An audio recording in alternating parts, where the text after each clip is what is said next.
Hari ini saya akan melakukan diseminasi pentingnya penerapan budaya positif di lingkungan sekolah. Saya, Rizka Yulita Dharma Arif, calon guru penggerak angkatan 10 SDN Tambi Bendo 2 Kabupaten Kediri. Agenda kegiatan yang pertama, pembukaan, kemudian presentasi, konsep, tanya jawab, dan refleksi. Untuk pembukaan, marilah kita baca doa terlebih dahulu menurut agama dan kepercayaan masing-masing. Berdoa mulai.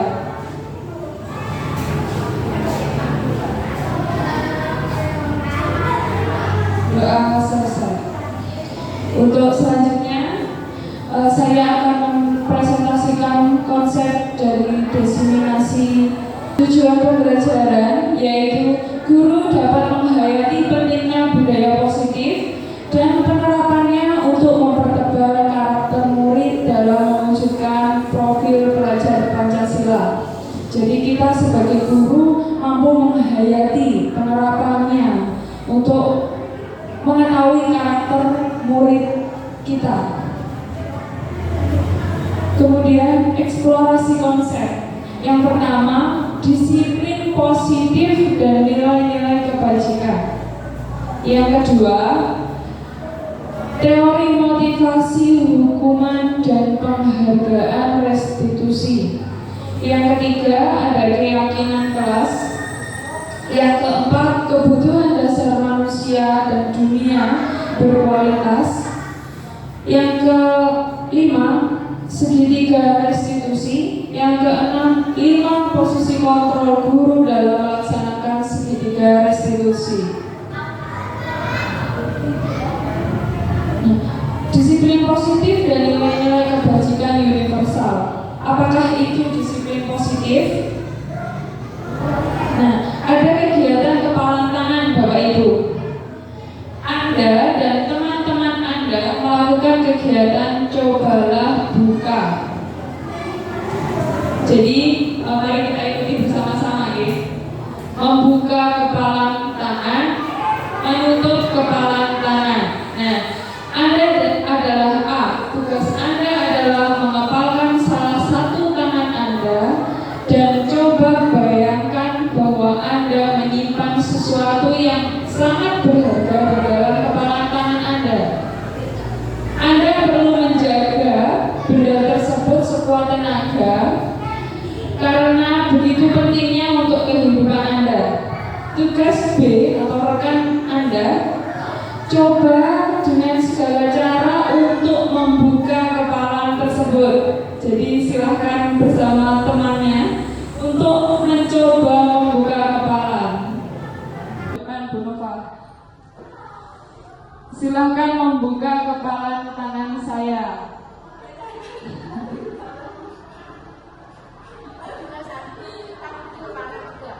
Yang satunya tidak mengepal, satunya mengepal. Ya. Ini kan barang berharga ya Bapak Ibu. Kemudian ada satu rekan Anda ingin membuka kepalan ini. Kemudian teman B boleh membujuk, kemudian memarahi, menggoda, menggelitik supaya kepalan ini terlepas. Kita coba ya.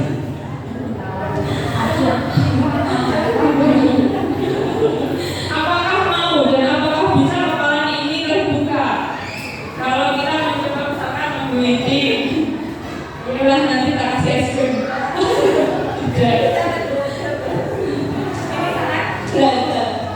Ketika barang itu berharga, terima kasih. Ketika barang itu berharga, kita akan sebisa mungkin tetap menjaga supaya tidak orang dan tidak dibuka oleh orang lain. Kemudian perubahan paradigma, teori kontrol dari Dr. William Glasser dalam kontrol teori yang kemudian berkembang dinamakan choice theory. Yang pertama, ilusi guru mengontrol murid. Yang kedua, ilusi bahwa semua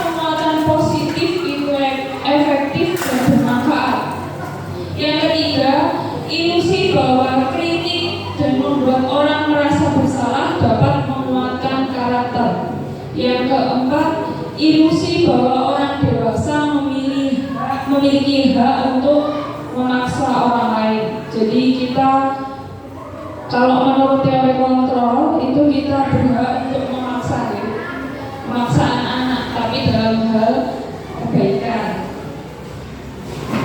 Kemudian perubahan paradigma stimulus respon teori kontrol. Siapa sesungguhnya yang memiliki kontrol? Stimulus respon. Kita mencoba mengubah agar orang berpandangan sama dengan kita. Misalkan kita harus mengikuti aturan yang ada, tetapi itu tidak pas di hati kita, berarti itu yang harus kita lakukan. Kemudian yang kedua, perilaku dilihat sebagai suatu kesalahan. Semua perilaku yang kita lakukan untuk anak-anak pasti memiliki tujuan yang baik, kecuali kalau memang tidak pas oleh aturan norma, itu baru kita saling mengingatkan antar teman. Yang ketiga, orang lain bisa mengontrol saya. Hanya Anda yang bisa mengontrol diri Anda. Jadi ketika kita emosi, jangan langsung diluapkan. Tarik nafas atau pergi ke kamar mandi saja. Kegiatan. Boleh. Orang lain bisa mengontrol saya itu, kalau menurut saya ya, kita mendapatkan pengingat. Kalau misalkan kita di luar jalur yang seharusnya kita sudah salah jalur, kita mendapat teguran dari teman, pengingat dari teman, itu menurut saya juga perlu dikontrol. Kemudian yang keempat, saya bisa mengontrol orang lain. Mengontrol yang ini adalah mengingatkan, ya. Anda tidak bisa mengontrol orang lain. Mungkin Anda mengingatkan orang lain, tetapi orang tersebut belum tentu mau menerima pendapat kita atau saran dari kita. Kemudian pemaksaan ada pada saat bujukan gagal. Sudah dikasih nasihat dan lain sebagainya, ternyata tidak dipakai, ya wajar, gitu. Karena orang berbeda-beda memiliki prinsip sendiri-sendiri. Kolaborasi dan konsekuensi menciptakan pilihan-pilihan baru. Yang terakhir, model berpikir menang atau kalah. Model berpikir menang-menang. Jadi kalau kita memiliki stimulus respon beranggapan bahwa kita selalu menang, itu nanti akan meninggikan diri kita, membuat diri kita menjadi sombong. Apakah makna disiplin? Berasal dari kata Latin yang artinya belajar. Disiplin itu berarti belajar. Makna asal dari kata ini berkonotasi dengan disiplin diri, mulai dari murid-murid Squares dan Black. Disiplin diri membuat orang lain menggali potensinya menuju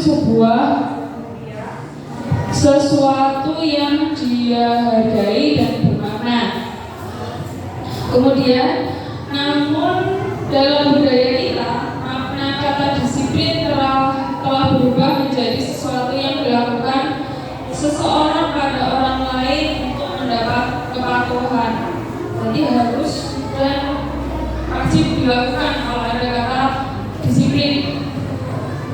Kecenderungan umum adalah menghubungkan kata disiplin dengan ketidaknyamanan, bukan dengan apa yang kita hargai atau pencapaian suatu tujuan mulia. Mungkin dari Bapak Ibu, dari kata disiplin ini penerapan apa yang tepat untuk anak-anak? Mungkin dari Bapak Ibu ada yang mau menanggapi?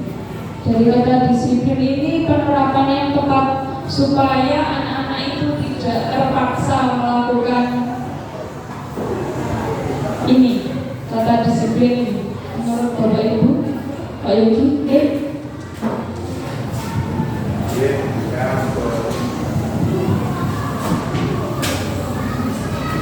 Mengenai tanggapan masalah dengan kalimat disiplin yang kita terapkan di sekolah, tentunya kita setiap hari atau di hari-hari efektif berhadapan dengan murid yang mana murid sudah tahu bahwa di setiap sekolah itu ada aturan, salah satunya yaitu harus bersikap disiplin.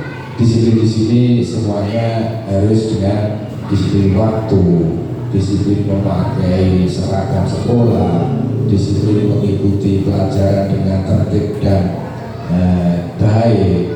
Jadi semuanya selain itu aturan-aturan yang ada yang diterapkan di sekolah, juga kita sebagai bapak guru atau ibu guru juga bisa mengimbaukan bahwa yang namanya disiplin tidak hanya di pendidikan formal, tapi juga diterapkan di non formal. Mungkin anak harus tahu yang namanya disiplin, semuanya harus di mana tempat, di mana kita berada, harus menerapkan itu yang namanya kedisiplinan. Jadi di rumah pun justru yang paling utama sebagai pak guru, bu guru atau kita sebagai pengajar juga harus bisa mengimbaukan bahwa di rumah juga lebih penting terhadap kedisiplinan. Saya kira sedikit pengertian dari disiplin yang ada di sekolahan atau di lembaga itu, Bu Rika. Matur suwun.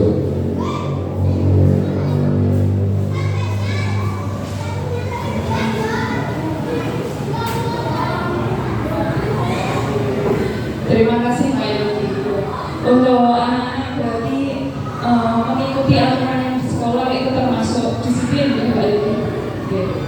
Baik, selanjutnya disiplin positif dan nilai-nilai kebajikan universal. Bapak pendidikan kita Ki Hajar Dewantara menyatakan di mana ada kemerdekaan, disitulah harus ada disiplin yang kuat.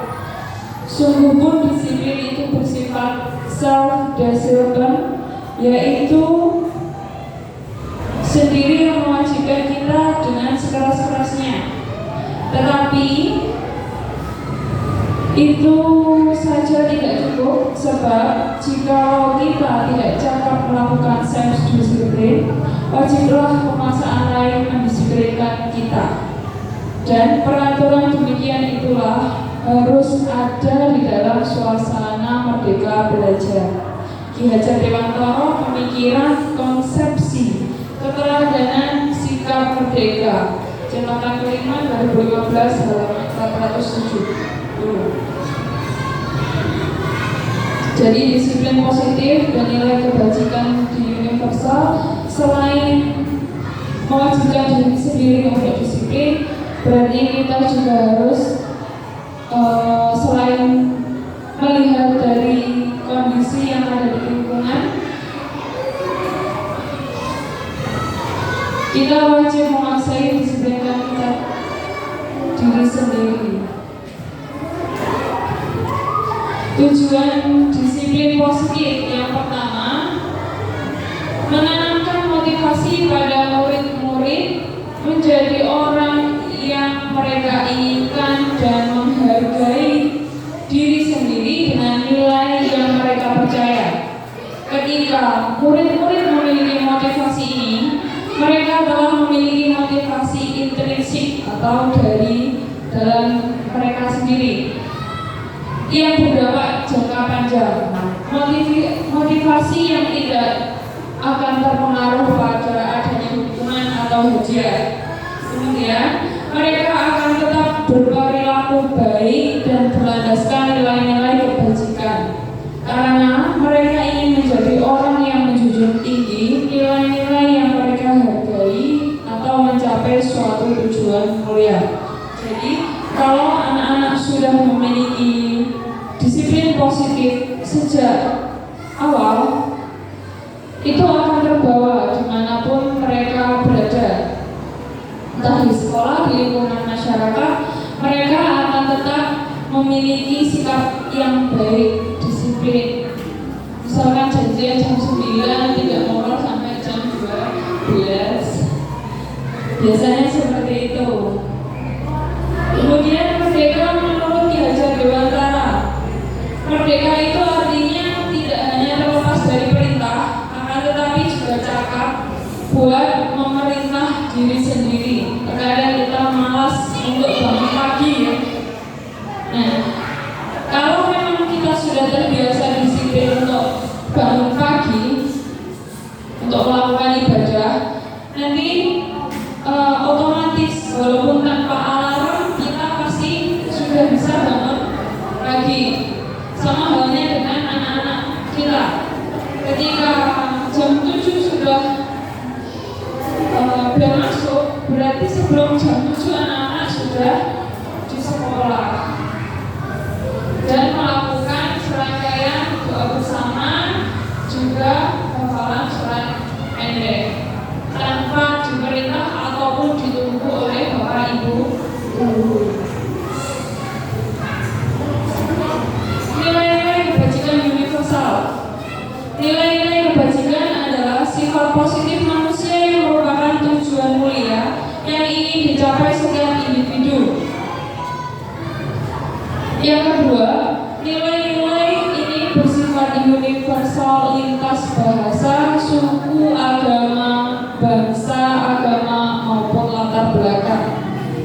Yang ketiga, seperti yang telah dikemukakan oleh Dr. William pada teori kontrol, menyatakan bahwa setiap perbuatan memiliki suatu tujuan. Atau selanjutnya, Diane mengemukakan bahwa dengan menaikkan nilai-nilai kebajikan yang diyakini seseorang, maka motivasi intrinsik akan terbangun sehingga menggerakkan motivasi dari dalam untuk dapat mencapai tujuan yang mulia dan juga yang diinginkan oleh kita. Nilai-nilai kebajikan universal salah satunya adalah nilai kebajikan yang ingin dicapai oleh anak Indonesia yang dikenal dengan profil pelajar Pancasila. Kita nyanyi ya? Saya enggak begitu hafal.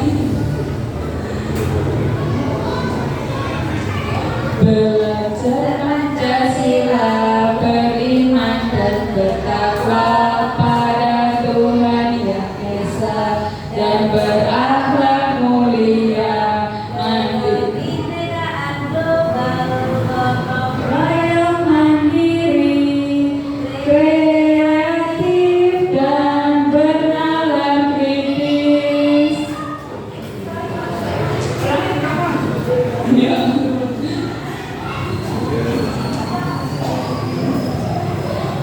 Profil pelajar Pancasila, bertakwa pada Tuhan Yang Esa dan berakhlak mulia,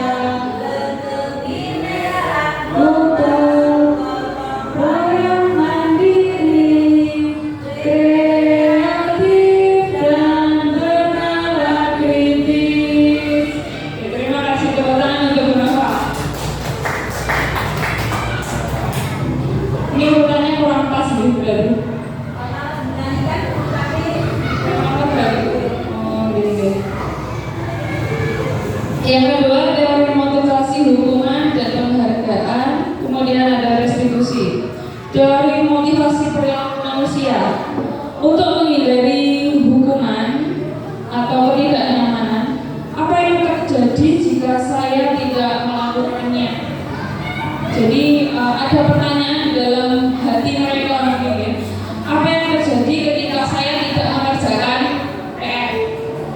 Pasti mereka punya berpikir sampai demikian. Kemudian motivasi eksternal untuk mendapatkan hadiah atau imbalan atau penghargaan. Jadi kadang anak aku tuh misalnya juara 1 gak berapa ya. Kemudian ada motivasi juga eksternal.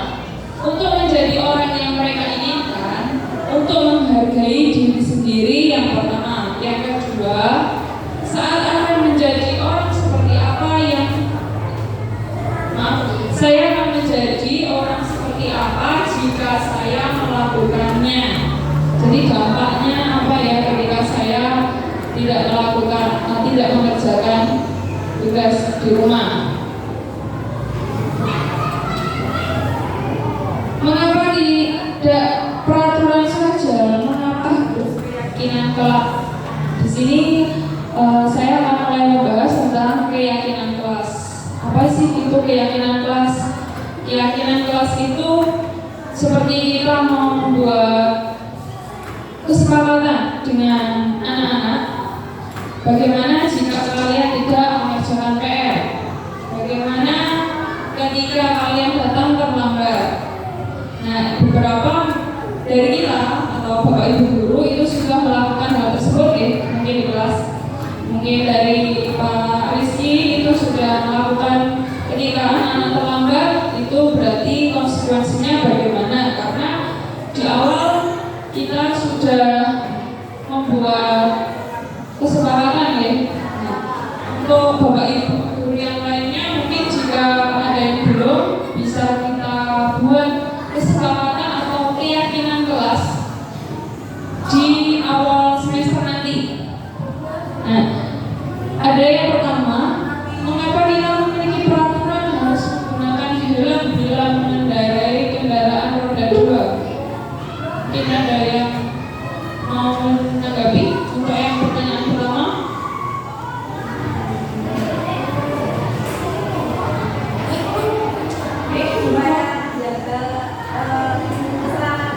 Keselamatan, ya. Padahal kalau kita lihat anak-anak SMP, terus terang banyak sekali yang sudah bisa mengendarai sepeda motor dan tidak menggunakan helm. Jangankan anak SMP, anak SD mungkin banyak ya, banyak sekali yang tidak menggunakan helm. Konsekuensinya apa ketika mereka tidak menggunakan helm? Ditilang bisa, kalau ketemu Pak Polisi, kalau tidak ketemu bisa terjadi kecelakaan ya. Yang tidak aman adalah kepalanya. Orang yang pakai helm saja bisa berbahaya ketika pakai helm, apalagi yang tidak. Kemudian yang kedua, mengapa kita memiliki peraturan 3M? Menggunakan masker, mencuci tangan, dan menjaga jarak 1,5 meter. Ini pas COVID loh ya. Kenapa? Kok kita harus pakai masker, harus rajin mencuci tangan, dan juga menjaga jarak 1,5 meter?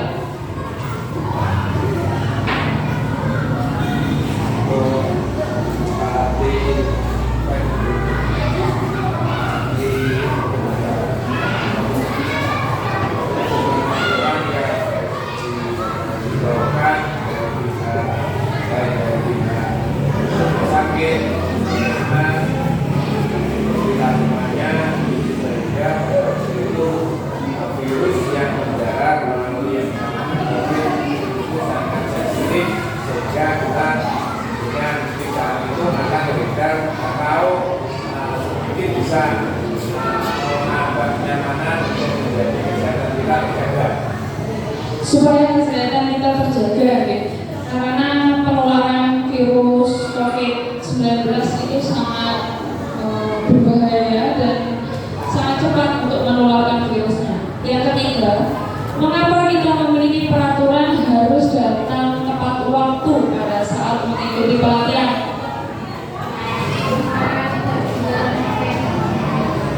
Oke, supaya tidak ketinggalan ya saat mengikuti pelatihan. Ya betul. Kalau misalkan kita undangan jam 8, ya paling tidak 10 menit sebelum kegiatan kita sudah hadir.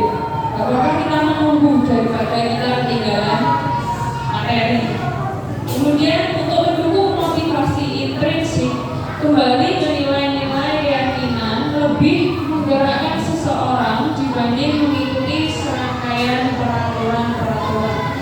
Jadi mendukung motivasi intrinsik anak sambil kita memberikan pendampingan juga ke anak, sambil menyelipkan beberapa peraturan yang ada. Itu akan jauh lebih diikuti oleh anak dibanding kita membacakan aturan-aturan yang ada.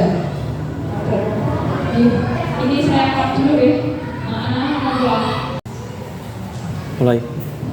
nilai-nilai kebajikan pada keyakinan kelas.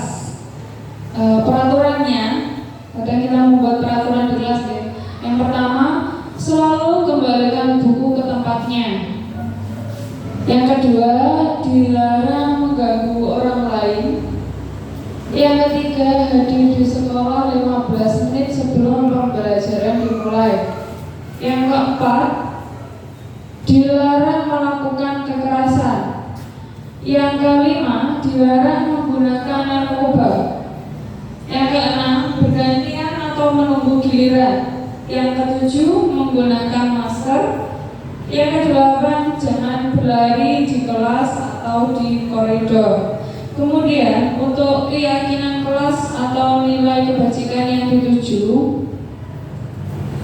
ada tanggung jawab. Itu ketika kita mengembalikan anak-anak mengembalikan buku sesuai tempatnya, itu termasuk dalam tanggung jawab. Yang kedua, mengganggu orang lain. Itu berarti kita menghormati orang lain dan diri sendiri. Kalau tidak ingin diganggu, berarti jangan mengganggu. Hadir di sekolah 15 menit sebelum pembelajaran dimulai. Menghormati orang lain, juga komitmen pada tujuan. Kemudian dilarang melakukan kekerasan. Ini termasuk dalam keselamatan dan menghormati orang lain. Dilarang menggunakan narkoba. Itu demi kesehatan kita bersama. Kemudian bergantian atau menunggu giliran. Itu berarti menghormati orang lain dan melatih kesabaran. Menggunakan masker itu berarti kesehatan dan keselamatan diri kita. Jangan berlari di kelas atau koridor, berarti keselamatan dan keamanan, juga kenyamanan teman yang baik. Tahapan pembentukan keyakinan kelas. Yang pertama, mempersilahkan murid-murid di kelas untuk bercurah pendapat tentang peraturan yang perlu disepakati di kelas. Jadi kita meminta anak-anak apa saja yang perlu kita sepakati dalam kelas ini selama 1 semester. Kayak peraturannya apa saja. Kemudian yang kedua, mencatat semua masukan para murid di papan tulis atau di kertas besar, boleh, di koran poster, di mana semua anggota kelas bisa melihat curah pendapat. Jadi pendapatnya tadi ditampung, kemudian ditulis supaya ketika ada yang melanggar itu kita bisa saling mengingatkan. Kemudian susunlah keyakinan kelas sesuai tahapan pembentukan keyakinan kelas. Gantilah kalimat-kalimat dalam bentuk negatif menjadi positif. Misalnya sing gak piket bro, misalkan. Berarti bagaimana kita mungkin bisa mengganti kata-katanya. Ketika tidak piket berarti hubungannya menyapu dari ujung sana sampai ujung sini, misalkan seperti itu. Tidak memberatkan anak juga. Kemudian tinjau kembali daftar curah pendapat yang sudah dicatat. Anda mungkin akan mendapati bahwa pernyataan yang tertulis di sana masih banyak yang berupa peraturan-peraturan. Selanjutnya, ajak murid untuk menemukan nilai kebajikan atau keyakinan yang menjadi inti dari peraturan tersebut. Jadi kita sepakati keyakinan kelas yang seperti apa supaya anak-anak juga tidak merasa keberatan, kita pun juga tidak membebani anak-anak. Jadi semuanya supaya bisa terlaksana. Kemudian sebaiknya keyakinan kelas tidak terlalu banyak, bisa berkisar 3 atau 7 keyakinan. Setelah keyakinan selesai dibuat, maka semua warga dipersilakan meninjau ulang dan menyetujui dan menandatangani. Kemudian keyakinan kelas selanjutnya bisa tempat yang mudah dilihat semua warga kelas, seperti contohnya yang ada di slide ini. Jadi anak-anak menuliskan, kemudian nanti kita sepakati bersama-sama. Bagaimana jika ada pelanggar di dalam menjalankan keyakinan kelas? Menurut Bapak Ibu, apakah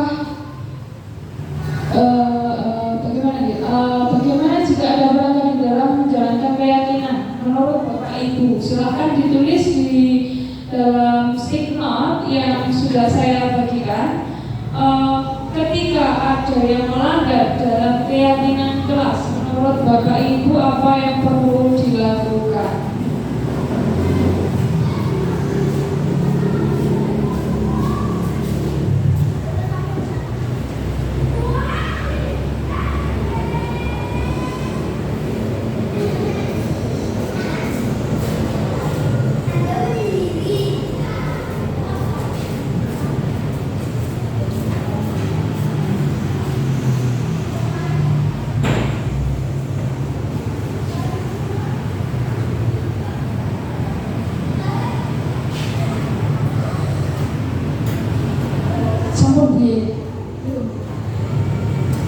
Yang sudah bisa ditempel di sini di papan tulis.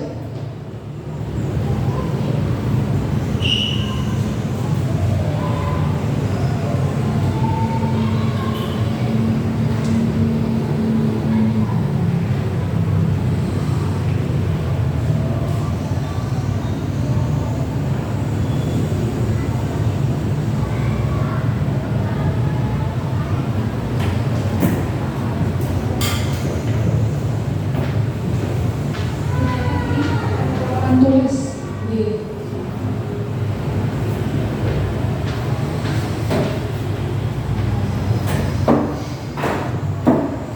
nggak jenuh di Bapak Ibu.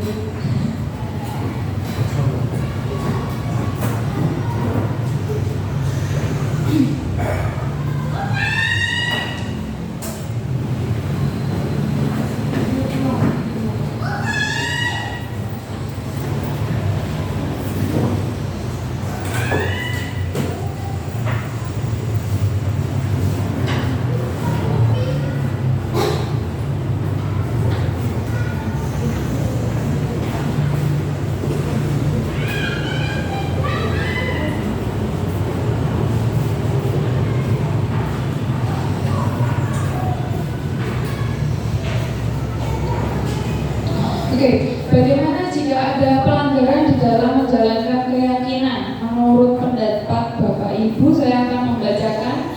Yang pertama ada teguran atau melakukan tindakan memberi sanksi kepada yang membuat kesalahan, seperti membersihkan lingkungan kelas. Ini mungkin menurut kita tidak terlalu berat ya Bapak Ibu.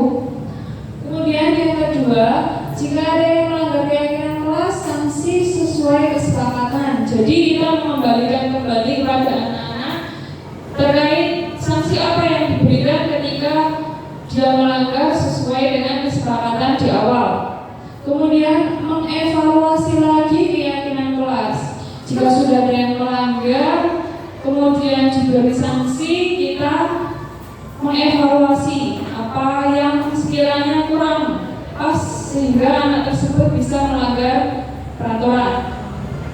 Kemudian jika murid melakukan pelanggaran, restitusi, proses menciptakan kondisi bagi murid untuk memperbaiki kesalahan mereka.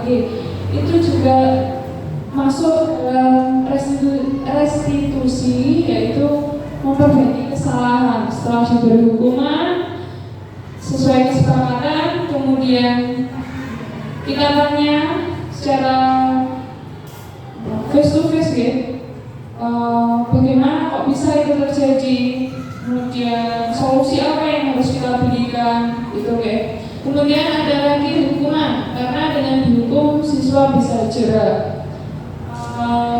Tergantung bagaimana kesepakatan kita di awal ketika mempunyai kesepakatan atau keyakinan kelas. Kita lihat dulu bagaimana kesepakatan di awal, adakah hukuman untuk anak atau tidak. Kemudian memberikan konsekuensi kepada siswa agar kedepannya tidak atau enggan melanggar keyakinan yang telah disepakati. Ya, konsekuensi hampir sama dengan hukuman ya. Kemudian dalam membuat kesepakatan yang disertai pula dengan sanksi yang disepakati bersama, sehingga dalam pelaksanaannya disertai rasa tanggung jawab. Jadi ketika kita memberikan hukuman atau peringatan konsekuensi dari yang mereka perbuat, itu kita berharap supaya anak-anak dapat berubah dan tidak melakukan kesalahan yang sama. Hukuman, sanksi atau konsekuensi, sesuatu yang menyakitkan harus terjadi. Konsekuensinya sesuatu harus terjadi, restitusinya merupakan suatu pilihan. Hukumannya pasti tidak nyaman untuk murid. Mungkin yang teman yang lain duduk, dia dihukum harus berdiri, itu kan dia tidak nyaman ya pasti. Korban mendapat keadilan, bisa jadi korban atau yang mendapat hukuman itu diabaikan teman-temannya karena hukuman itu tadi. Kemudian korban mendapatkan ganti, mungkin menjadi kita lebih respect kepada anak tersebut. Kemudian murid atau anak akan tersakiti ketika kita memukul. Kan sekarang tidak boleh memukul anak. Mungkin tidak sengaja kita memukul atau kita mencubit, itu kan pasti anak merasa tersakiti. Atau kita berbicara kasar pun kepada anak, itu juga menyakiti perasaan mereka. Nah, itu murid, konsekuensinya murid menjadi tidak nyaman. Kemudian murid akan mendapat penguatan, itu restitusinya. Penguatan itu maksudnya ya berarti kita setelah memberikan hukuman, mungkin kita bisa meminta maaf, kemudian kita juga bisa memberikan penguatan. Kalau kalian memberikan mengulangi lagi, itu bisa terjadi hal yang sama, itu akan juga menyakiti kalian lagi. Kita juga memberikan solusi untuk anak tersebut. Perilaku pasif agresif meningkat. Penguatan hanya bertahan dalam jangka waktu pendek. Sering sekali kita eluhkan setiap kelas pasti ada. Kita nasihati A, kemudian besoknya diulangi lagi, begitu seterusnya. Kemudian restitusinya masalah terpecahkan, mungkin dari hukuman yang tidak pas atau kurang pas, itu bisa jerahnya anak itu hanya sebentar, jadi besok diulangi lagi, itu tidak memecahkan masalah. Kemudian sistem tidak akan berjalan bila murid tidak takut. Jadi kalau anak-anak tidak takut, takut dalam artian itu misalkan menghormati, lebih ke menghormati daripada takut kepada kita. Oh, ada Pak itu, ayo cepat masuk nanti supaya tidak dihukum. Itu kan berarti dia mempunyai rasa takut kepada Bapak, itu ada rasa trauma mungkin. Kemudian konsekuensinya memerlukan monitoring dan supervisi terus-menerus dari gurunya. Jadi bila ada rasa trauma pada anak, kita harus mendampingi. Kita tanya sering, setiap hari mungkin, bagaimana kondisi anak, bagaimana kamu hari ini, apakah kamu senang atau bagaimana, itu terus kita dampingi. Kemudian restitusinya, murid belajar bertanggung jawab untuk perilakunya.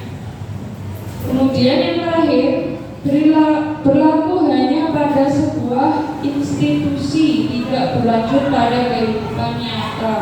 Biasanya anak akan takut pada gurunya saja, tapi di rumah dia berani dengan orang tuanya. Banyak ya yang terjadi seperti itu. Nah, bagaimana kita guru supaya terus memberikan motivasi kepada anak supaya itu bisa berlanjut ketika nanti dia di rumah? Fokus pada pemecahan masalah dalam jangka waktu panjang.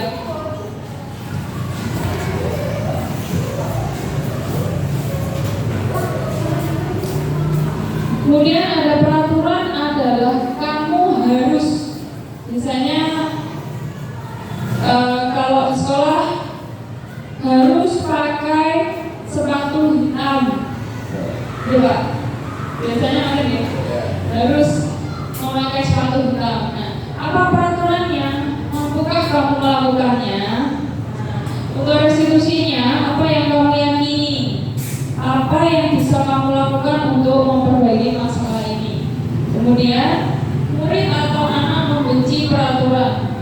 Ketika anak tidak pas, anak yang tidak menaati peraturan biasanya kurang suka dengan peraturan. Memakai topi saat upacara, itu ada beberapa anak yang tidak memakai topi. Nah, itu karena mungkin bisa jadi dia nggak suka juga pakai topi ya. Nah, bisa jadi karena dia tidak menyukai peraturan itu. Konsekuensinya yaitu murid atau anak menghormati peraturan. Restitusinya, murid atau anak menghormati dirinya dan orang lain.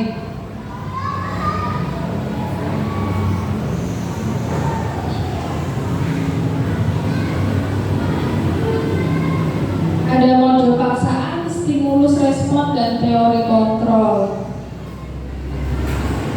Murid atau anak belajar menyembunyikan kesalahan, mencoba dengan muatan negatif. Murid stimulus responnya, murid anak belajar taat pada peraturan. Kemudian mencoba mengontrol anak dengan penguatan positif. Teori kontrolnya, murid atau anak belajar memecahkan masalah. Anak paham bahwa diri sendiri yang pegang kendali kontrol. Kemudian tiba-tiba tidak dihadapkan atau sangat melukai. Stimulus responnya sudah diketahui masuk akal. Kemudian teori kontrol berupa undangan untuk mengadakan restitusi.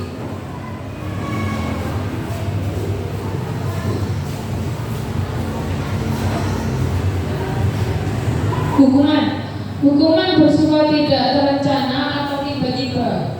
Anak atau murid tidak tahu apa yang akan terjadi dan tidak dilibatkan. Hukuman bersifat satu arah dari pihak guru yang memberikan dan murid hanya menerima suatu hukuman tanpa melalui kesepakatan atau pengarahan dari pihak guru, baik sebelum atau sesudah. Hukuman yang diberikan bisa berupa fisik maupun psikis. Murid atau anak disakiti oleh suatu perbuatan atau kata-kata. Mungkin ketika kita bisa mengontrol emosi kita, gitu Bapak Ibu. Mungkin di rumah ribet dengan orang rumah, emosinya kita bawa di sekolah, kita luapkan pada anak-anak. Ini jadi curhat. Sering kan begitu ya. Jadi anak-anak yang kena dampak dari kita. Jadi bagaimana kita bisa mengontrol emosi kita supaya anak-anak itu tidak tersakiti oleh kita, baik fisik maupun psikis kita, psikisnya anak. Dari musik mungkin kita kadang ya mukul, kadang nyubit, terus bisa jadi kita berkata yang menyakitkan anak. Menurut kita itu tidak menyakiti, tapi menurut mereka itu menyakiti hati mereka. Jadi kalau bisa ketika kita setelah pembelajaran, usahakan kita meminta maaf kepada anak-anak supaya sama-sama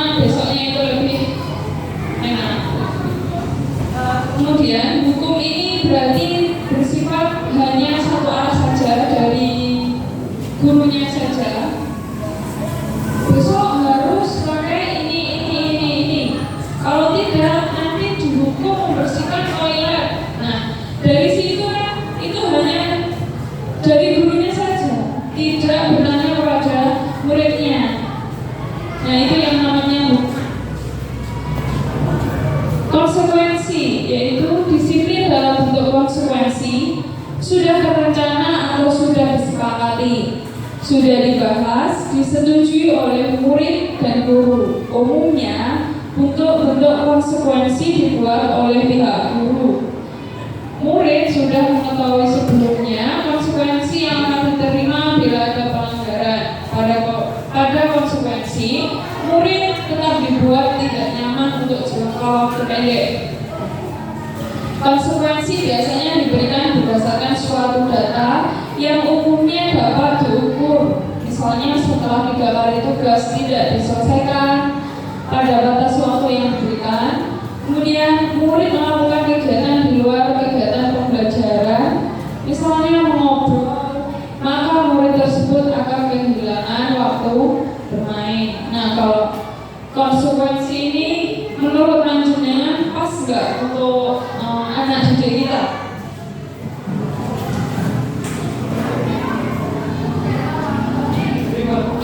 Untuk konsekuensi ini menurut Bapak Ibu bagaimana? Daripada hukuman tadi.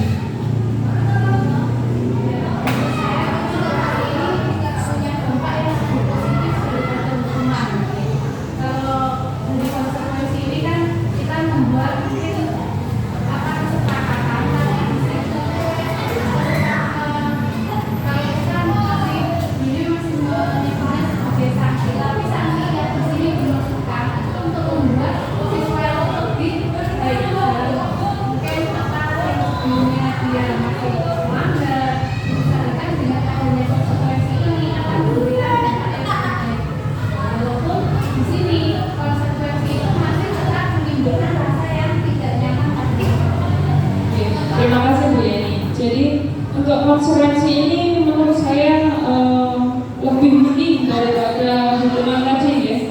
Karena anak-anak sudah tahu sebelumnya ketika contohnya kemarin juga Pak Risti sudah melakukannya ketika anak terlambat, mereka sudah tahu kalau terlambat itu dihukum. Aku harus membersihkan apa? Itu kan mereka sudah tahu. Tapi mungkin efek jerahnya juga tidak terlalu lama deh. Mungkin 1 hari itu moodnya anak yang telah dihukum tadi kurang bagus. Tapi besoknya mereka pasti sudah kembali lagi seperti biasa. Restitusi. Pada kesempatan ini akan diperkenalkan program disiplin positif yang dinamakan restitusi. Restitusi adalah proses menciptakan kondisi bagi murid untuk memperbaiki kesalahan mereka, sehingga mereka bisa kembali pada kelompok mereka dengan karakter yang lebih kuat. Itu menurut Goshen 2004. Restitusi juga merupakan proses kolaboratif yang mengajak murid untuk mencari solusi untuk masalah mereka dan membantu murid berpikir tentang orang seperti apa yang mereka inginkan dan bagaimana harus memperlakukan orang lain. Jadi di restitusi ini mungkin seperti revisian ya, dari konsekuensi tadi, memperbaiki lagi. Kalau tadi hukuman itu hanya satu pihak, kemudian konsekuensi itu dua belah pihak, tetapi masih menimbulkan tidak jelas ya, tidak nyaman untuk anak. Kemudian untuk restitusi, bagaimana kita mendampingi anak supaya memperbaiki kesalahan mereka dan supaya mereka tidak mengulanginya lagi, tidak yang terutama tidak menimbulkan trauma untuk anak.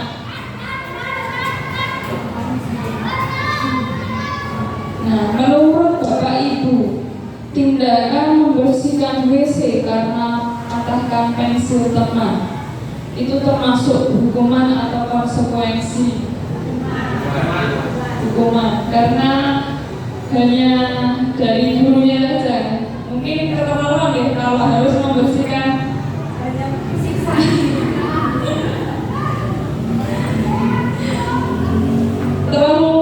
terlalu kejam ya. Nah, itu termasuk adalah hukuman. Kemudian membersihkan tumpangan air di meja tulis karena tersenggol pada saat belajar. belajar. Menurut Bapak Ibu itu masuk hukuman atau konsekuensi?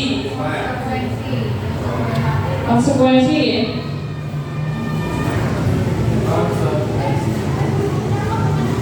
Ya, itu termasuk dalam konsekuensi. Seperti kayak otomatis kan ya, kalau tumpah berarti kita harus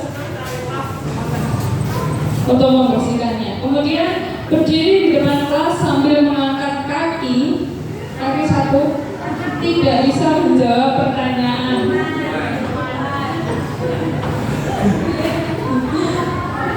Kok kejam sekali hukumannya?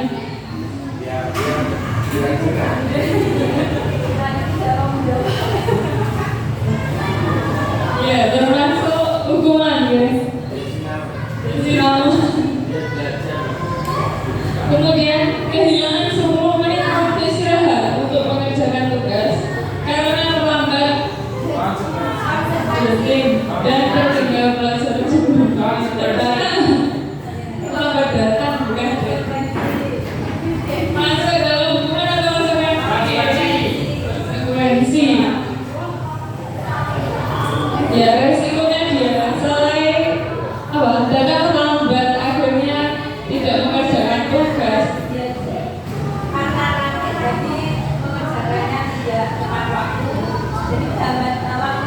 Oh iya, sering ya Mbak? Kenapa ya? Sering ya? Ada banyak ya? Jadi itu masuk dalam konsekuensi. Kemudian ada budaya positif, lingkungan positif, keyakinan kelas, dan kemudian menjadi peraturan kelas.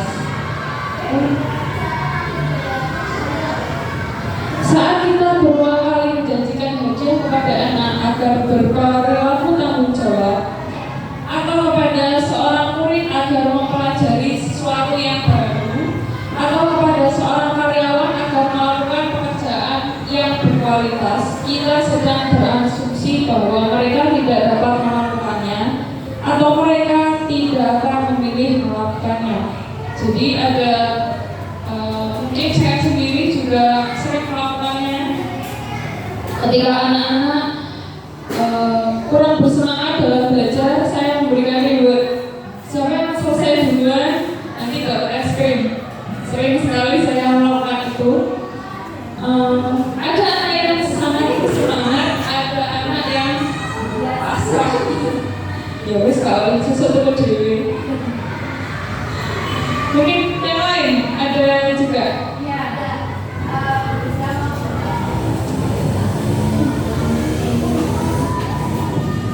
Kalau di kelas 1 itu kan biasanya saya memberikan reward untuk anak yang bisa menjawab atau intinya dalam pembelajaran. Nah, yang bisa menjawab itu anak-anak itu saja. Jadi anak itu bosan. Misalkan hadiahnya kan buku atau pensil menghapus. Itu bosan, itu bagaimana caranya mengatasi sedangkan yang lainnya itu tidak tergerak untuk bisa menjawab atau menjawab itu loh. Terima kasih.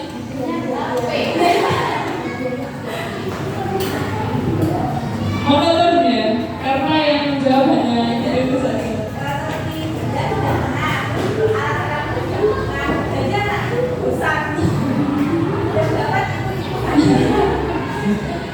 Mungkin bisa dikelompokkan dua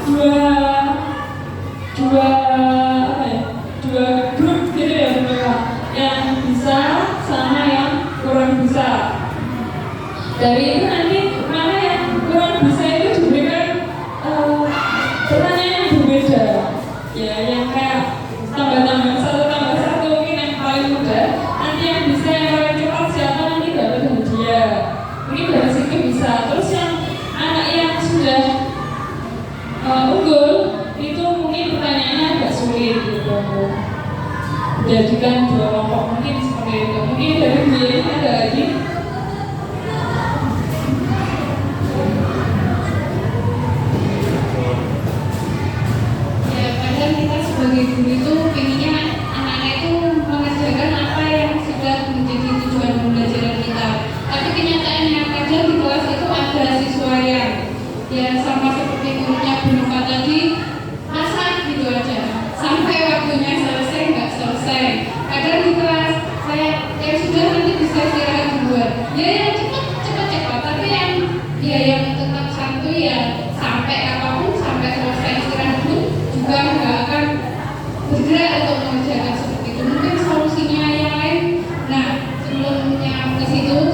Berarti di sini kalau saya sendiri menilai saya itu memang kurang pas.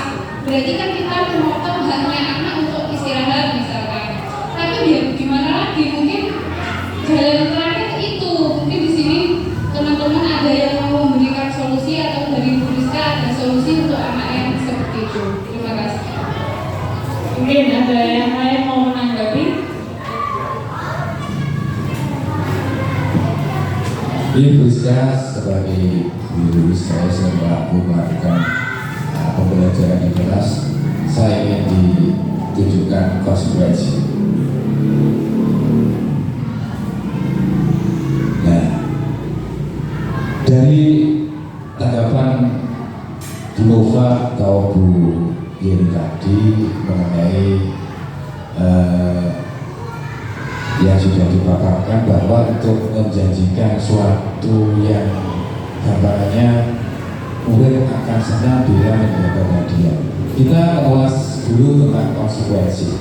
Begini, menurut saya sebagai untuk memberikan semuanya untuk murid agar murid itu bisa menjaga, menghargai kita, menghormati kita. Kita pun juga balik menghargai murid atau siswa. Contohnya Bu Rizka tadi juga sudah mengutarakan bahwa ayo ada Bu itu, ada Pak ini, daripada nanti kita kena sanksi atau dengan konsekuensinya yang dibuat di lembaga itu, lebih baik kita langsung disiplin ketertiban yang sudah disepakati. Tapi murid harus tahu juga apa yang dimaksud dengan kata konsekuensi. Saya rasa kita juga harus memberikan pengertian. Kata konsekuensi itu adalah mungkin seperti ini menurut saya, persetujuan yang sudah disepakati dalam suatu rapat mungkin menjadi konsekuensi atau katakanlah kalau sekarang istilah modernnya regulasi, itu apa kebijakan. Gini, seperti yang diutarakan tadi, kalaupun kita akan menjanjikan hadiah, ada yang jenuh, walek. Nah, memang kalau kita nggak bisa menyikapi dengan semuanya, misalnya ya bergantian, ada dikelompokkan dengan A dengan B, itu pun itu akan belum tentu juga bisa dikategorikan akan menjadi jalan. Karena apa? Itu yang berjalan ya. Ini pertanyaannya enak, ini pertanyaannya angel. Nah, kalau hanya hadiahnya sekedar misalnya ini memang untuk pancing minat belajar siswa di rumah atau di sekolah, ayo pun belajar supaya nanti kalau ada pertanyaan kita dapat hadiah. Ada anak yang bandel, hadiah yopo, dia mau ngono lah, karena seperti itu. Sebelum kita memberi hadiah seperti hal yang sepele, walaupun itu tidak mahal atau itu sudah biasa dimakan di setiap hari, lebih baik kita tanamkan konsekuensi ini, ya, Bu Rizka. Konsekuensi ini sangat penting. Jadi kita berbicara bertolak bapak atau ibu guru, bukan karena takut, karena kita memberi efek. Ya, misalnya kalau ada anak ramai, kita selalu menegurnya di kelas. Walau tidak di kelas saja, di luar kelas pun kita pahami. Gak usah dijewer, gak usah digetak, gak usah dicuti. Bojo rame, konco kai, pena nek istirahat sama juga jajan, beribu, temo-temo pena, gak usah payung. Nah, dari segitu kata seperti itu, nanti kalau kita tanamkan setiap waktu, setiap hari, itu secara berkelanjutan, baik anak putri maupun putra, kelas bawah maupun atas, itu nanti juga akan memberi nilai poin sendiri kepada bapak ibu guru yang mengajar di kelas 1 sampai kelas 6. Jadi sekadang kita kalau jengkel, awas seakan kena bawa ini terus entah singgung nanti jadi bapak itu ibu guru. Seakan nanti kalau setelah kita telah didatangi bapak polisi, bapak tentara, terus sekarang gitu ya. Seperti itu. Nanti ada yang kita tanamkan sebelum beri hadiah, kita munculkan konsekuensi dengan apa yang harusnya kita berikan kepada siswa siswi yang setiap hari itu tadi. Bukan tak takut terhadap ketemu kita,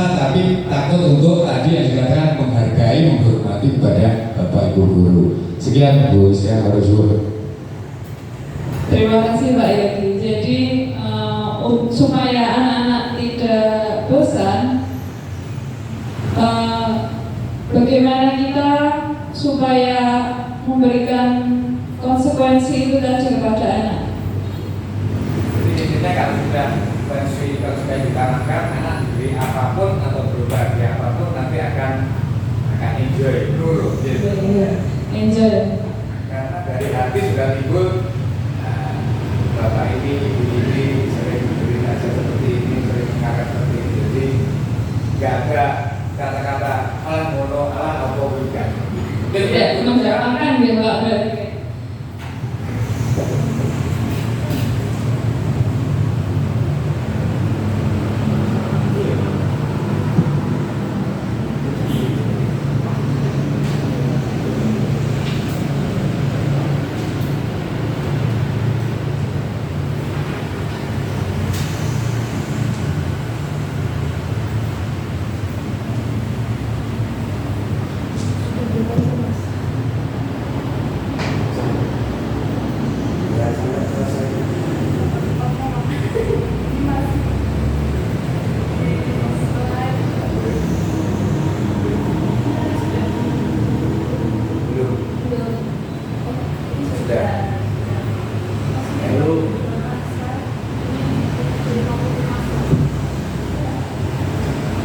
Dihukum oleh penghargaan. Menurut Alif Kohn, hukuman dan penghargaan adalah cara mengontrol perilaku seseorang yang menghancurkan potensi untuk pembelajaran yang sesungguhnya. Memberikan penghargaan sama dengan menghukum seseorang. Pengaruh jangka pendek dan jangka panjang. Penghargaan tidak efektif. Penghargaan merusak hubungan. Penghargaan mengurangi ketepatan. Penghargaan menurunkan kualitas, penghargaan mematikan kreativitas, penghargaan menghukum. Jadi mungkin dari penghargaan yang kita berikan kepada anak-anak masuk dalam penghargaan sama dengan menghukum. Seperti saya tadi, saya memberikan es krim ya, itu termasuk menurunkan kualitas karena kadang anak-anak mengerjakannya cepet-cepetan buka selesai. Itu masuk dalam situ kalau di kelas saya. Kemudian kebutuhan dasar manusia. Yang pertama bertahan hidup. Kebutuhan fisiologi untuk dapat bertahan hidup. Kasih sayang dan rasa terima. Kebutuhan untuk diterima di masyarakat maupun di sekolah. Kemudian kekuasaan. Kebutuhan pengakuan atas kemampuan, jadi merasa bahwa aku bisa. Kemudian kebebasan, kebutuhan pilihan. Kemudian kesenangan, kebutuhan untuk merasa senang.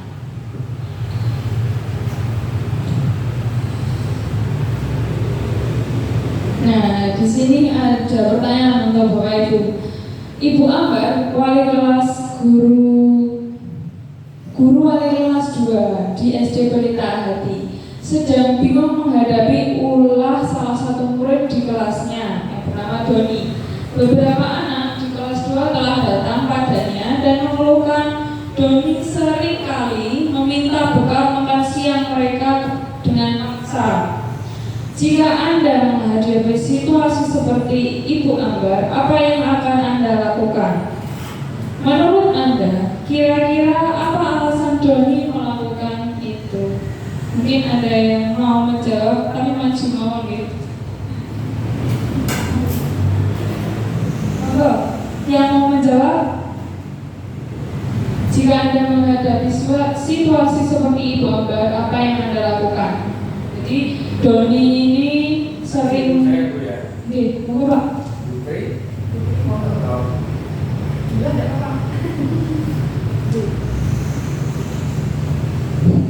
Begini Ibu Ska, kalau di situ ditampilkan bahwa Ibu Ambar guru wali kelas 2. Salah satunya ada anak yang bernama Doni, bandel istilahnya, tukang rusui kancane. Salah satunya meminta bekal makan siang mereka dengan paksa. Itu tidak terjadi hanya atau tidak terjadi hanya pada Ibu Ambar. Mungkin sudah banyak sekolah yang ada anak-anak yang seperti itu. Pasti, saya yakin. Di sini juga ada, di sana juga ada. Itu tantangan buat kita. Maka dari itu kita ngajar itu tidak hanya ngajar memberi materi, tapi juga ada pengajaran yang harus diberikan. Misalnya dengan karakter anak yang seperti itu bagaimana. Jadi kita harus sering mencari referensi-referensi yang berkaitan dengan kalau ada masalah seperti itu. Kalau menurut saya, Bu Rizka, kalau Doni itu sering meminta makan bekal siang yang dibawa temannya. Salah satunya sebelum kita memanggil ibunya atau orang tuanya, karena yang tahu persis ibunya atau bapaknya, kita tanya apa kebiasaan Doni di rumah, bagaimana karakternya di rumah, sama dengan di sekolah. Kalau sudah tahu kelemahan atau segi yang bisa perlukan Doni bersikap bisa dengan teman-temannya, kita baru melangkah. Misalnya tidak harus dengan kasar, tidak terlalu memarahi. Kita dimarahi, Doni akan malah sering kalau ini malah parah. Nah, intinya seperti itu. Karena usia seperti itu tidak harus dimarahi. Yang namanya kelas 2 pasti harus disayang, dimanja. Jadi kita harus tahu. Walaupun itu kita nggak tahu seluk beluk atau latar belakang dari si Doni itu. Jadi yang pertama kita memberikan secara kira-kira apa yang menjadi progres Doni, apa yang menjadi kelemahan Doni supaya bisa bersikap seperti namanya atau yang wajar dengan namanya. Yang kedua, kita memberitahu informasi pada orang tuanya bahwa sikap Doni di sekolah seperti ini, Bapak Ibu. Tolong kita diberi masukan, himbauan dan lainnya dengan tahu persis kebiasaan atau perilaku yang dilakukan oleh Doni semuanya sifat seperti ini. Jadi nanti dengan solusi orang tuanya bisa beritahu Bapak Ibu guru di sekolahan yang akhirnya Doni tidak harus dimarahi terus atau disakiti walaupun dengan kata-kata yang sifatnya harus dengan penuh kasih sayang, dengan penuh kenyamanan, itu walaupun dengan kata-kata harus bijak dan tidak boleh sampai menyinggung perasaan Doni. Walaupun Doni masih kelas 2 tapi juga harus tahu perasaan anak seumur Doni. Saya kira dari saya itu berusaha. Monggo Bapak Ibu yang lainnya bisa menambahkan. Terima kasih. Terima kasih Mbak Evi. Oke, Ibu Putri monggo.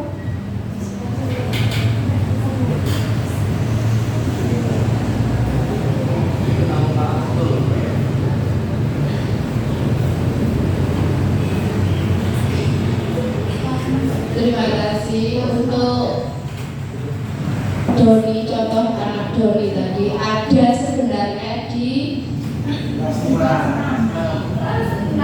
Bendo 2 itu, maaf Bu Yeni, pada saat Bu Yeni ngasih cuti sebelum anak ujian itu ada beberapa anak itu juga memakan bekalnya anak perempuan. Itu yang dimakan nasi sayur dan nasinya itu disisakan, sebagian hanya nasinya saja, sayur dan lauknya sebagian, nasinya dimakan. Kemudian saya tahu, saya perempuan tadi laporan anak-anak tadi yang kemarin siapa saja tadi anak-anak, dengan saya menerapkan kamu jujur, sekali kamu berbohong banyak sekali dosa yang kamu lakukan. Sekali kamu berbohong, dosa yang kamu lakukan akan kamu tanggung di kemudian hari. Kemudian kalau kamu lagi tidak melakukan kejujuran, maka kamu sama dengan tidak menghormati atau mentahni pelajaran agama yang telah diberikan. Kemudian anak-anak berkata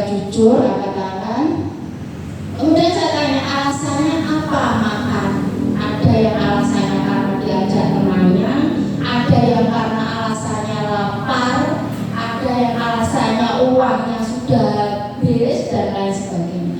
Dari situ saya tahu bahwa anak-anak melakukan itu mungkin ada yang memprovokasi atau ada anak yang memang seusia seperti itu, anak SD, tapi dia sudah berpikir laki-laki itu lebih kuat dan menang dari anak perempuan, itu artinya. Tapi dari peristiwa itu saya tahu, tanya dari dia di rumah itu tadi berangkat sarapan apa tidak, sakunya berapa, di rumah dia perhatian untuk pagi persiapan mulai dari bangun tidur, dia bangun sendiri apa dibangunkan, dia berangkat sekolah itu dengan senang atau dengan terpaksa, dia melakukan itu dengan senang juga. Ada yang pokoknya dia mau dimabar kayak kancane lalu ditanya, nah gitu. Ada yang memang senang ikut-ikut, tapi ada yang senang dia akhirnya besoknya dengan rasa tanggung jawab, kamu tadi sudah menghabiskan bekal temanmu. Kalau kamu merasa lapar, terus temanmu juga lapar, terus bagaimana kamu gak kasihan dengan yang lain? Ya Bu, saya minta maaf. Kemudian besok mengganti dengan bekal dan tidak harus sama, asalkan ada sayur, ada lauk seperti yang dia makan atau dihabiskan. Saya minta maaf Bu, ada yang saya tanya itu memang saya juga apa ya, misalnya rongsok. Dan memang dia tidak ada perhatian dari orang tuanya yang memang dia layak dapatkan.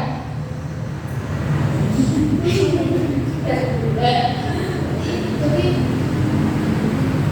dia memang butuh perhatian. Akhirnya ya oke, Bunda memaafkan, tapi dengan kamu berkata jujur, kamu besok mau memberikan bekal temanmu dengan ibu tidak masak, ibu tidak meninggalkan saya apa-apa untuk berangkat sekolah, dia tidak memberi sambut, dia tidak berat badan, akhirnya berikan nasi pecel.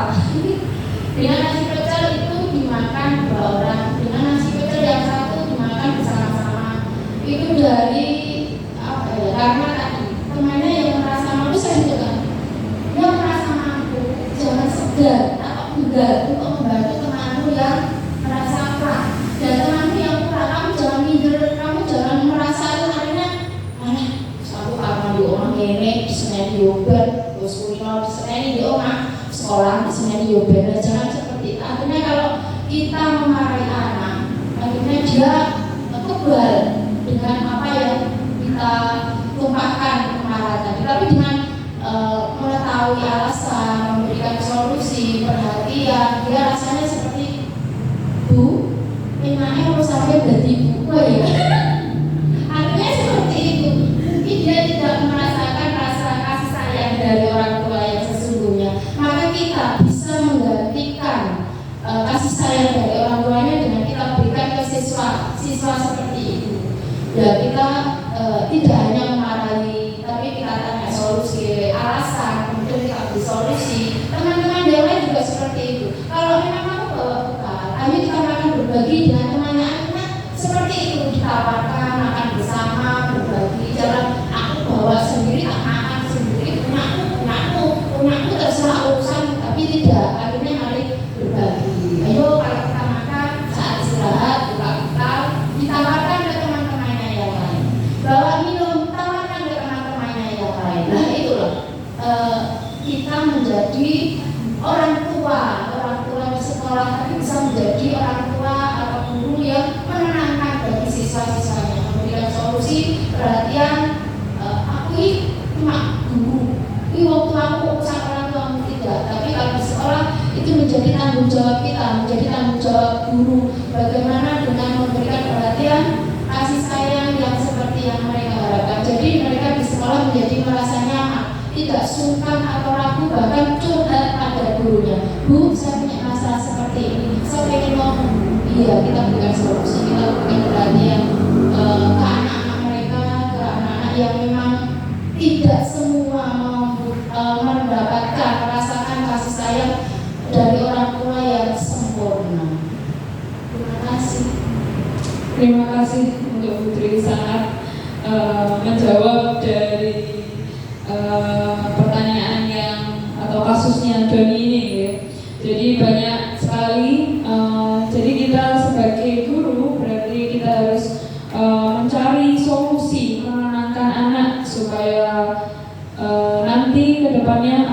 tidak mengulanginya lagi dan tidak merasa takut pada kita. Ya.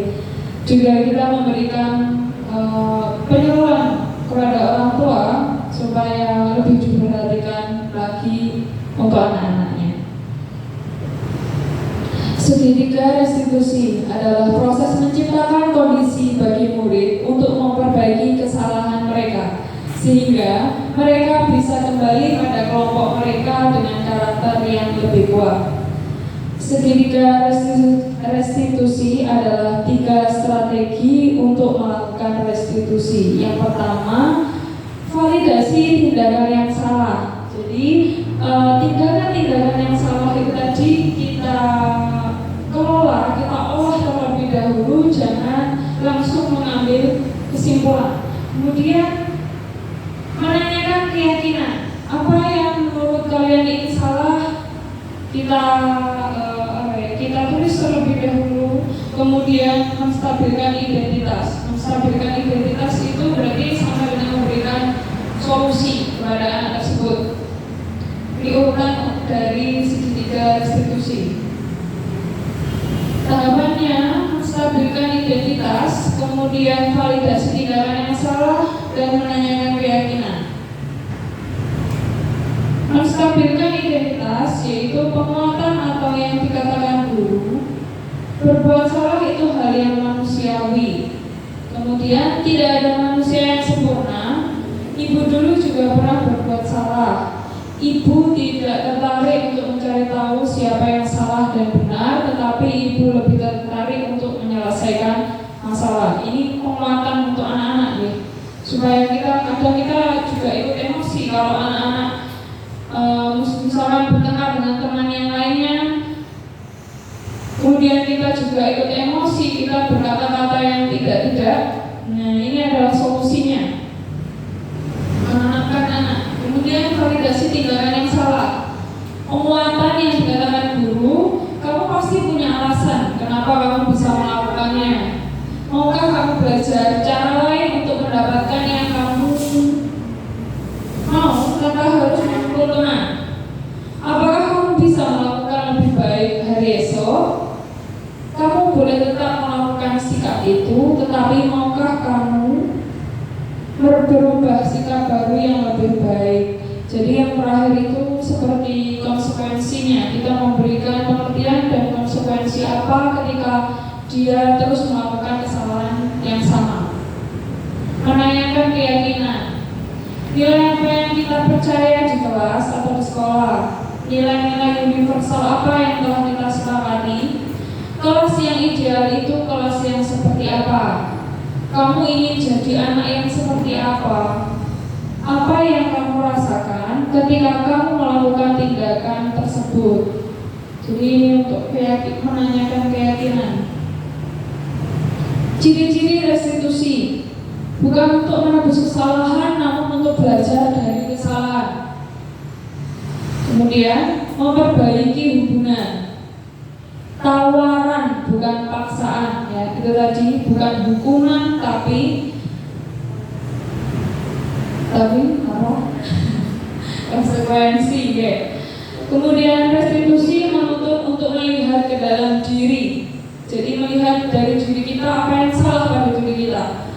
Kemudian mencari kebutuhan dasar yang mendasari tindakan.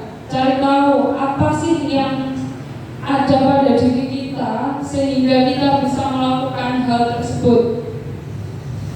Restitusi diri adalah cara yang paling baik untuk memperbaiki diri. Jadi seperti mengingatkan diri sendiri. Restitusi fokus pada karakter bukan tindakan. Kemudian restitusi fokus pada solusi bukan hukuman ya. Restitusi mengembalikan murid yang berbuat salah pada kelompoknya, bukan diasingkan. Dan sering seperti itu ya. Banyak sekali yang setelah berbuat salah mereka dijauhi temannya. Kemudian 5 posisi kontrol. Yang pertama, pembuku, pembuat orang merasa bersalah, teman, pemangku, penangkal, dan manajer. 1. Pembuku. Kata-katanya biasanya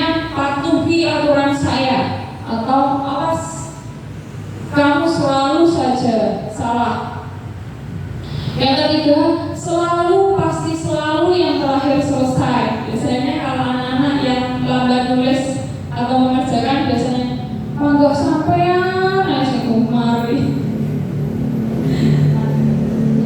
Kita juga sebagai guru pasti punya cara ya, agar supaya dia itu bisa berhasil dalam menyelesaikan tugasnya yang setiap hari itu tadi. Kemudian yang kedua, membuat merasa bersalah. Biasanya anak jadi merasa bersalah kalau kita mempunyai kata-kata seperti ini. Ibu sangat kecewa sekali dengan kamu. Berarti dia itu mikir, kecewa ya Bu Nova, gak mau lagi pasti sama saya. Berpikir yang tidak. Kemudian berapa kali Bapak harus memberitahu kamu ya? Ya Allah, aku di sini Pak Rizky, aku mau nyampo ya. Aku mau telat, sesuk telat meneh, mesti Pak Rizky kecewa. Dia pasti punya rasa bersalah. Gimana coba kalau orang tua kamu tahu kamu berbuat begini, misalkan ngobrol di sekolah, seperti muridnya Bu Nova kemarin ya, malu mungkin ya. Di posisi ini murid akan memiliki penilaian diri yang buruk tentang dirinya. Murid merasa tidak berharga dan telah mengecewakan orang-orang yang disayangi. Teman, jadi kita sebagai teman, ayo bantulah demi Bapak ya. Berarti seperti kita memelas nih. Memelas gitu, melas kasihan ya.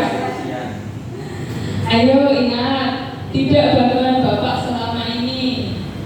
Ya sudah, kali ini tidak apa-apa, nanti Ibu bantu bereskan seperti Bu Tri tadi ya. Jadi menjadi teman untuk anak-anak. Guru di posisi teman menggunakan hubungan baik dan humor untuk mempengaruhi seseorang. Murid akan tergantung pada guru tersebut dan hanya akan bertindak untuk guru tertentu dan tidak untuk guru lain. 4. Pemantau. Peraturannya apa? Apa yang telah kamu lakukan? Sanksi atau konsekuensinya apa? Jadi seorang pemantau sangat mengandalkan penghitungan, catatan, data yang dapat digunakan sebagai bukti atas perilakunya. Biasanya yang di peraturan kelas-kelas itu kita biasanya mengingatkan. Manajer, apa yang kita yakini? Kembali ke keyakinan kelas.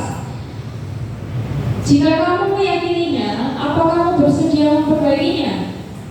Jika kamu memperbaiki ini, hal ini menunjukkan apa tentang dirimu. Kemudian apa rencana kamu untuk memperbaiki hal ini?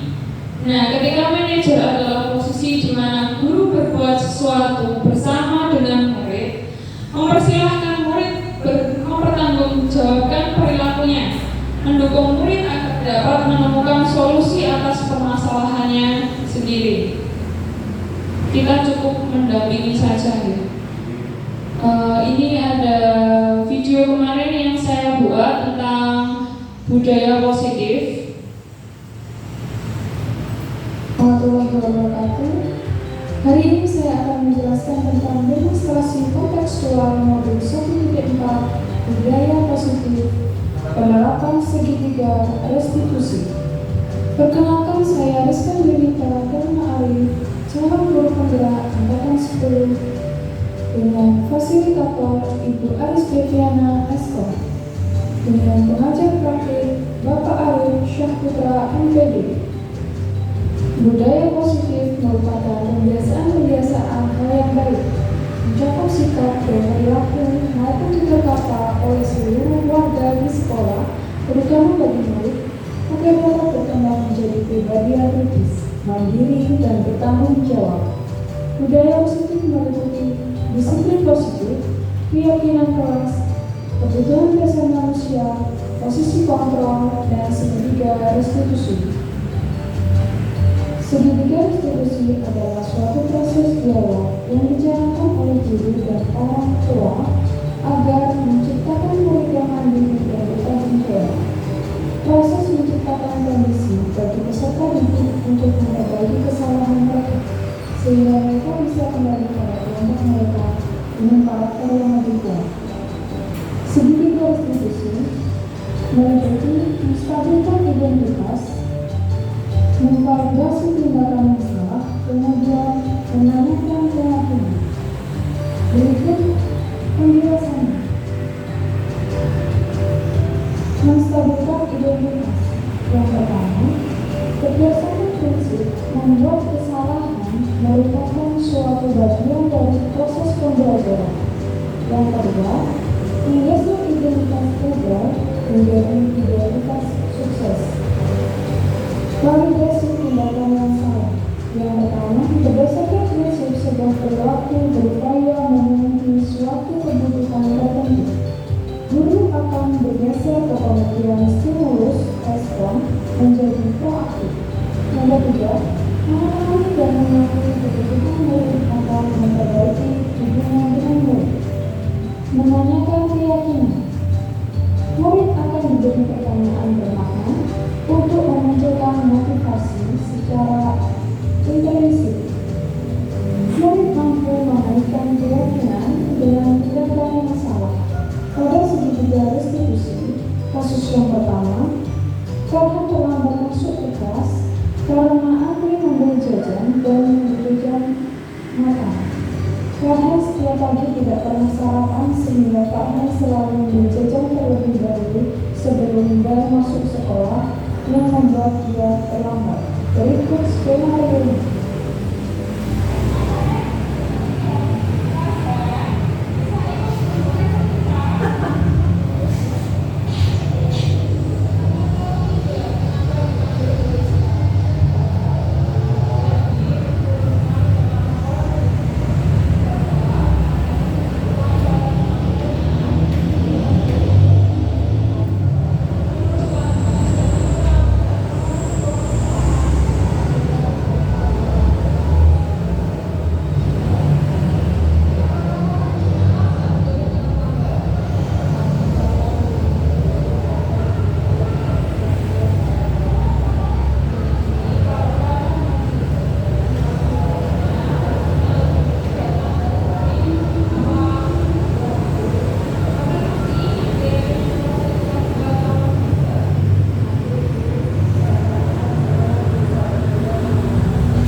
Kasus yang kedua, Erika tidak mengerjakan tugas pendidikan agama Islam. Ketika dikonfirmasi, ternyata Erika tidak masuk sekolah karena sakit. Sehingga Erika tidak tahu tugas pada hari itu. Berikut skenario penyelesaiannya.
mungkin dari Bapak Ibu dari penjelasan yang saya berikan tadi mungkin ada pertanyaan yang masih mengganjal dari Bapak Ibu semuanya. Monggo. Oke, benar. Terima kasih untuk kesempatannya. Berita kebetulan di kelas 1 itu ada siswa yang sangat super aktif, dan apabila di waktu pembelajaran ketika mengerjakan itu dia cenderung lebih cepat mengerjakan, namun setelah selesai itu mengganggu temannya, jadi jalan-jalan dan mengganggu temannya mengakibatkan temannya itu tidak cepat selesai atau lama. Jadi kalau seharusnya istirahat sudah selesai kan menghambat temannya, jadi molor untuk istirahatnya. Itu menurut Bu Rizka, tahapan restitusi untuk kasus tersebut itu bagaimana? Dan ada satu kasus lagi, siswa itu ketika mengerjakan dia cenderung tidak segera mengerjakan, jadi mengganggu temannya juga. Kalau yang tadi kan cepat selesai dan mengganggu, kalau yang satunya itu tidak segera mengerjakan dan lebih mengganggu ke temannya. Terima kasih. Jadi pertanyaannya tadi bagaimana validasi restitusinya ya.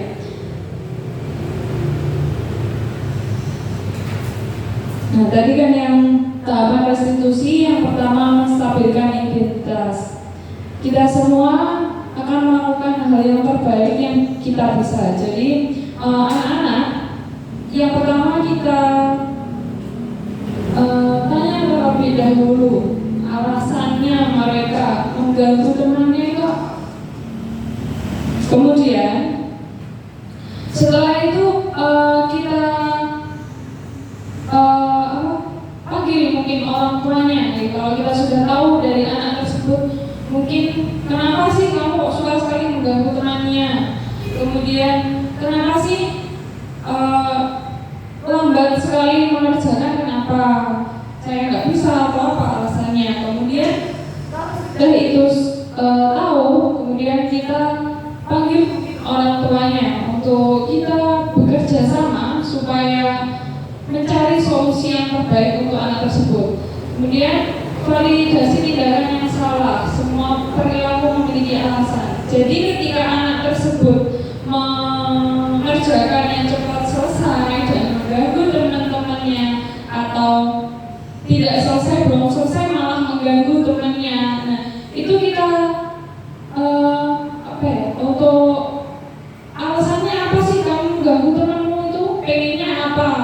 Kita tanya, tapi secara berdua saja. Jadi supaya dia tidak malu, mungkin juga tidak dihindari juga oleh temannya. Kemudian menanyakan keyakinan. Kemudian kita memberikan motivasi kepada anak tersebut, menanyakan kemarin itu pas waktu awal semester Bu Nova pernah bilang kalau kita misalkan mengerjakan di dalam kelas tidak boleh ramai. Kamu masih ingat atau tidak?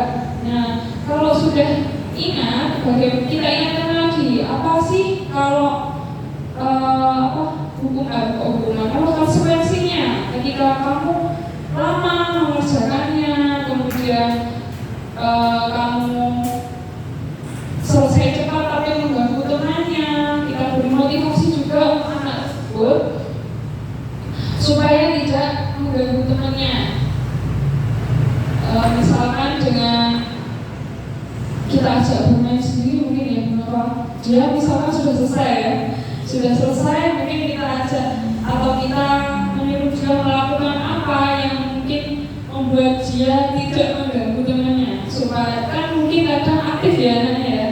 Nah itu kita misalkan menyuruh dia menempel apa di dinding, dasar dinding, atau mungkin memungut sampah juga bisa. Kan itu dia melakukan gerakan, mungkin dia dengan duduk dia ingin yang melakukan aktivitas, mungkin seperti itu. Untuk pertanyaan selanjutnya mungkin masih ada untuk Bapak Ibu yang lainnya. Ada Bu, ini perlukah tahapan restitusi berdasarkan setiap terjadi masalah? Kalau menurut saya tahapan restitusi itu sangat diperlukan Pak Yoni ya, dalam setiap terjadi permasalahan. Mungkin tidak secara lama, maksudnya prosesnya kan terkadang lama. Nah itu kita buat cepat atau singkat supaya setiap masalah yang ada kita bisa menanganinya. Atau mungkin kita mengelompokkan, misalkan kasusnya Bu Nova itu kan sama-sama mengganggu, mungkin kita bisa hadapkan bersama, berdua begitu. Cukup? Mungkin ada yang lain? Cukup? Terima kasih atas waktunya. Ini ada refleksinya. Peristiwa apa saja yang terjadi selama mengikuti kegiatan diseminasi penerapan budaya positif di sekolah? Peristiwa apa gitu Bapak Ibu?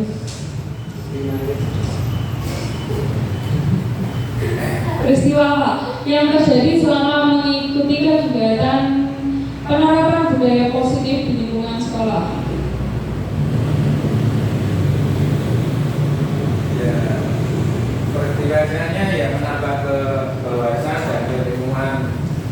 Kita sebagai pengajar untuk menambah materi yang dengan Mbak Rizka sampaikan dan ulas sampai saat ini. Jadi yang dikatakan peristiwa tidak peristiwa yang horor, tapi peristiwa yang bahwa kita menerima ilmu dari panjenengan Bu Rizka sebagai CGB dan senantiasa nanti semuanya akan menjadi lebih berkualitas dan semakin sukses. Amin. Terima kasih. Kemudian yang kedua, perasaan apa yang muncul selama mengikuti kegiatan diseminasi? Mungkin Bapak Ibu yang lain mau menanggapi perasaan yang muncul setelah mengikuti kegiatan hari ini? Moga Putri.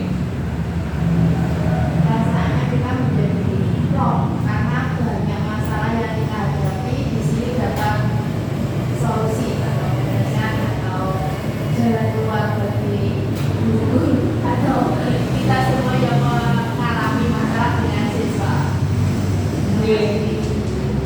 Kemudian yang ketiga, pembelajaran apa yang didapat selama mengikuti kegiatan diseminasi? Mungkin Bapak Ibu ada yang mau menanggapi pembelajaran yang didapat selama kegiatan diseminasi? Dapat membedakan hubungan, konsekuensi, dan restitusi. Oke, ya. Terus kemudian perubahan apa yang akan dilakukan setelah mengikuti kegiatan diseminasi ini untuk Bapak Ibu? Perubahan yang dilakukan menjadikan budaya positif di sekolah. Kalau sebelumnya kami kita lihat lima mungkin yang sering kita lakukan jika ada siswa yang melakukan kesalahan, kita sebagai penghukum. Kemudian mungkin harus ternyata dari kelima posisi kontrol itu yang paling idealis nanti yang bisa mengatakan siswa budaya positif mungkin yang sebagai manajer. Jadi kita hanya memfasilitasi siswa untuk mengarah ke tujuan atau budaya yang positif. Terima kasih untuk semuanya. Jadi kesimpulannya yaitu kita sebagai guru harus memberikan contoh, kemudian memberikan solusi, kemudian tidak menghukum, memberikan konsekuensi juga kepada anak didik kita supaya mereka menjadi anak-anak yang lebih baik dari sebelumnya. Terima kasih atas waktu yang telah diluangkan Bapak Ibu untuk mengikuti diseminasi budaya positif hari ini. Ada kurang lebihnya saya warahmatullahi wabarakatuh. Selamat pagi, nama saya Trisya Haryani, saya guru kelas 5 di SDN Tambing Bedo 2, Kecamatan Mojo. Setelah melihat diseminasi dari rekan saya, Rizka, Yunita, dan Ma'arif, saya menjadi amat senang karena mendapatkan banyak ilmu di situ. Bagaimana seorang guru bisa mengajak siswanya dalam berbudaya positif, terutama di bidang disiplin positif. Sangat membantu sekali, dan di situ bagaimana saya bisa menempatkan diri, bagaimana saya bisa mengajak siswa saya untuk berdisiplin positif, serta menerapkannya di sekolah kita. Dengan begitu kita akan menjadi lebih baik lagi dari pembelajaran-pembelajaran sebelumnya. Terima kasih, selamat pagi. Assalamualaikum warahmatullahi wabarakatuh. Perkenalkan, saya Yuni Lestari, guru kelas 6 di SDN Tambing Bedo. Review saya setelah menyaksikan diseminasi budaya positif oleh rekan Rizka, Yunita, dan Ma'arif adalah sangat senang sekali, karena dari sini saya bisa belajar tentang apa itu budaya positif. Pemaparannya juga sangat baik. Selain pemaparan di diseminasi kemarin, juga ada sesi tanya. Jadi kita bisa memiliki keluh kesah pembelajaran di dalam kelas, bisa kita sharing dengan